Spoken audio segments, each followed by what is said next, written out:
The unofficial splashdown time, 7:07 and 47 seconds p.m. Central Time. We'll get that refined for you. That would put the end of the mission at a mission elapsed time of 9 days, 1 hour, 31 minutes, 35 seconds.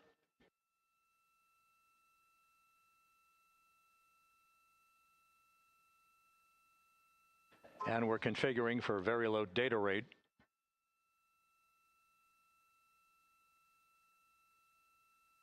Once again, splashdown occurring in the Pacific, southwest of San Diego at 7:07 and 47 seconds p.m. Integrity Houston, comm check on VLDR.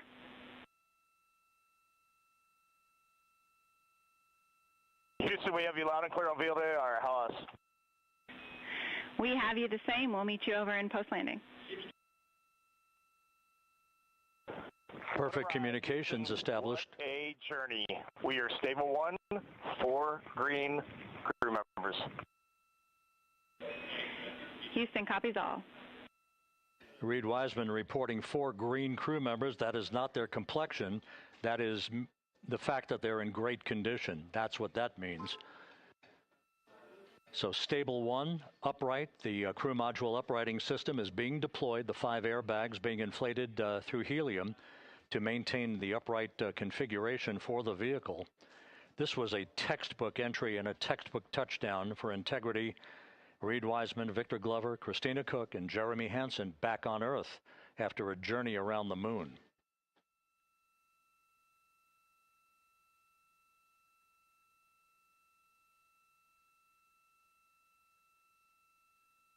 The upright configuration for the vehicle. This was a textbook entry and a textbook touchdown for Integrity. Reed Wiseman, Victor Glover, Christina Cook, and Jeremy Hansen back on Earth after a journey around the moon.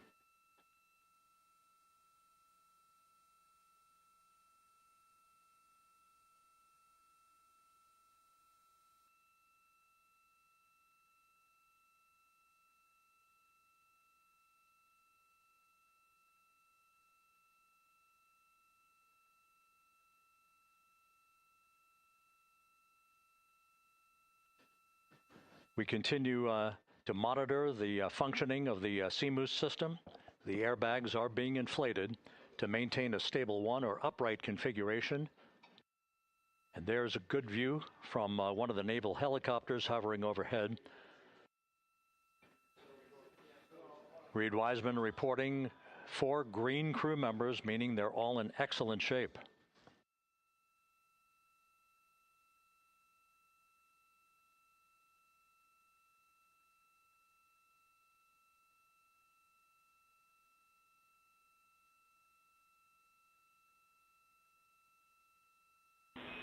Integrity Houston for SAR beacon and radio. SAR beacon is in for 06, and we're powering the radio now. Go ahead. We see the beacon on. However, the recovery team is not seeing the signal. Your SAR radio uses the same antenna, so you may run into trouble with the radio. Okay, copy. And we are also powering up the sat phone now.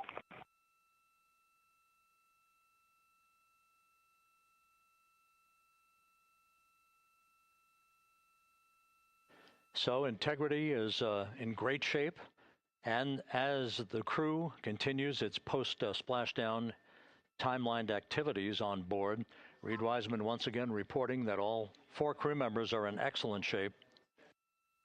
And we have 5 inflated airbags to maintain an upright configuration so that the recovery team can now begin a slow approach to the vehicle. Meanwhile, here in the flight control room, Entry Flight Director Rick Henfling is polling his team of flight controllers for the start of powering down the vehicle after a thorough systems check.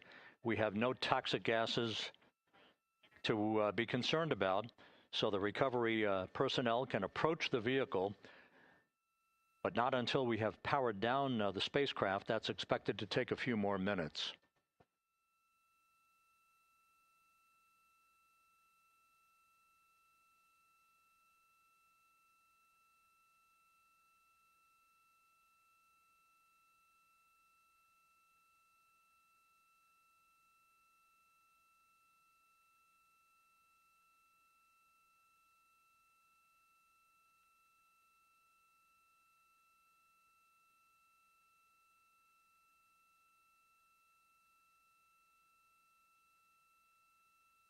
Integrity back on Earth following its historic flyby of the moon. It was, for all intents and purposes, a textbook mission. On 2828, but I'll remain on this frequency. We copy.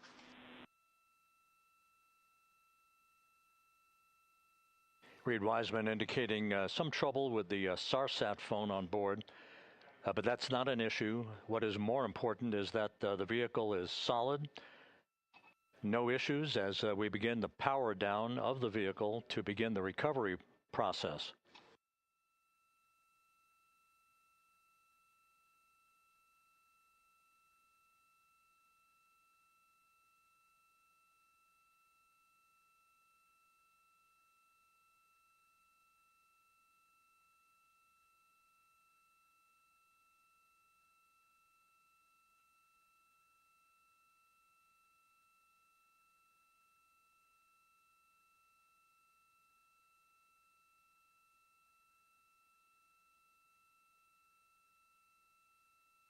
The propulsion officer here in Mission Control reports that we have safed the prop system on Integrity. Can you say again? That was very weak and broken.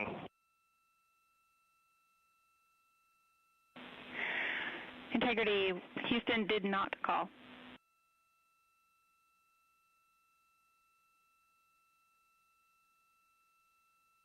Copy that, Houston. It might have been on the SAR radio. Stand by.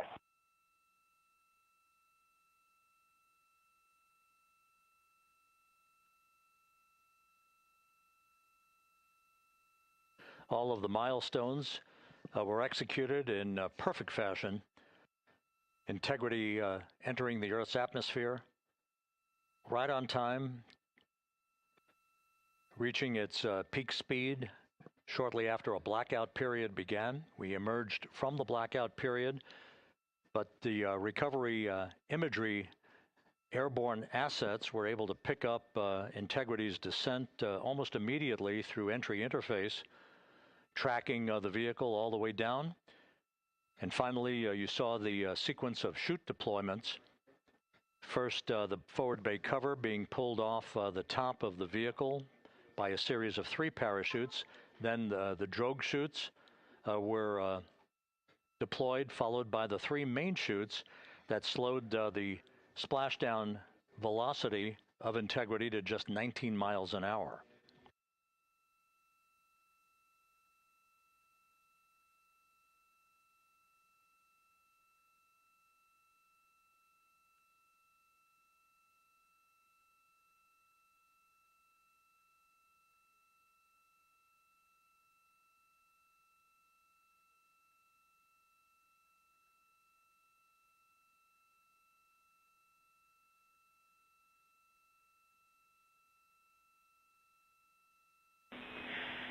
Integrity, Houston, with No Joy on SAR and SAT phone, we'd like you to command an additional 15 minutes for a total of 30-minute power down delay.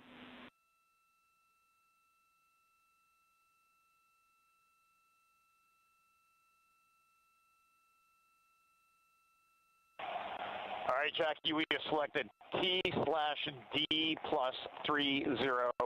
No Joy on SAR radio or SAT phone. And stand by, we have the master diver on SAR radio. Please hold comms. Hey, Lily. Excuse me. Hey, Jackie, we just got the master diver on SAR.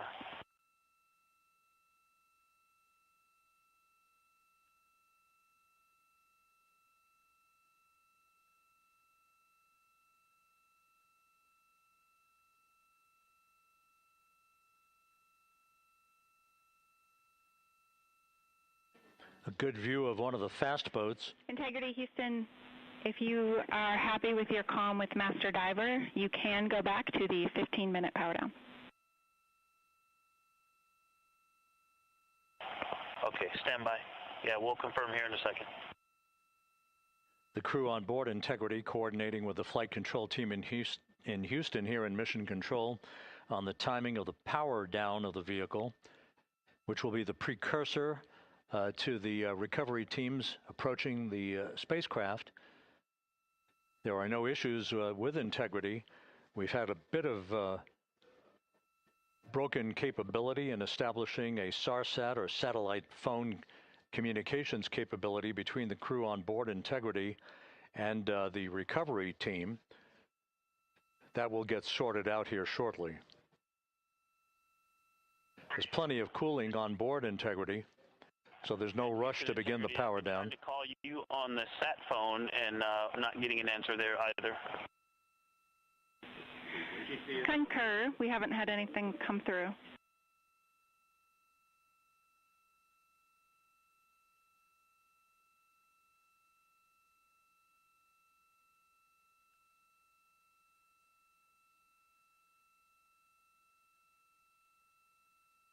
And Houston, if you could relay to recovery that we hear them, but it does not appear as though they are hearing us.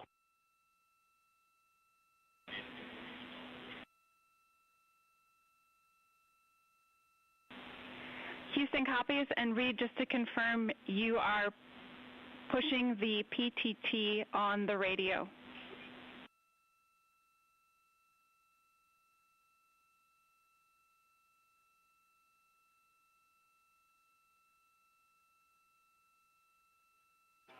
So as we continue to sort out the communications between Integrity and the recovery teams, we are standing by for the initiation of the power down procedures that, as you see, the recovery teams are moving towards the side of the capsule. The next major event will be the erection of that large inflatable raft called the front porch. That will be the port of call for the crew as they're being extracted one by one from the vehicle.